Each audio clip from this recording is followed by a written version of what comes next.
აქ აგრარული უნივერსიტეტის აბაშისასწავლო ბაზაზე მიმდინარეობს ამჟამად თხილის მოსავლის აღების პროცესი. გვაქვს სამრეწველო ბაღი, რომელიც არის 22 ჰექტარზე გაშენებული. მისი ძირითადი ნაწილი შედის ივლისის შუა რიცხვებიდან აგვისტოს შუა რიცხვებამდე სიმწიფეში, მაგრამ 2 ჰექტარი გვაქვს საგვიანო თხილის ჯიში, რომელიც აგვისტოს ბოლოსკენ იქნება სიმწიფეში შესული სრულად.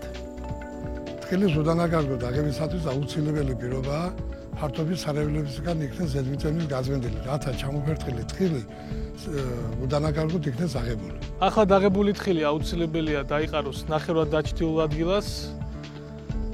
ხშირად უნდა მოხდეს მისი არევა, რომ არ მოხდეს ჩახურება. და ასევე აღებიდან 4-5 დღის მერე საჭიროა თხილს მოშორდეს საბურველი, რათა შრობის პროცესი ნორმალურად წავიდეს და შენარჩუნდეს ხარისხი. საბურველის მოშორება ხდება როგორც ხელით, ასევე მექანიზაციის დახმარებით.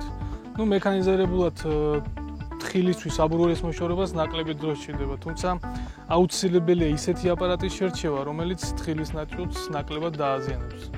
საბურველის მოცილების შემდეგ თხილი იყრება თაროებზე.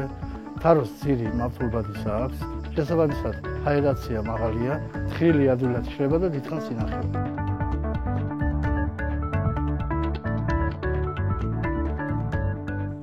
ძალიან კარგი ფაქტია ის, რომ ყოველწლიურად საქართველოში თხილის ბაღების რაოდენობა მატულობს.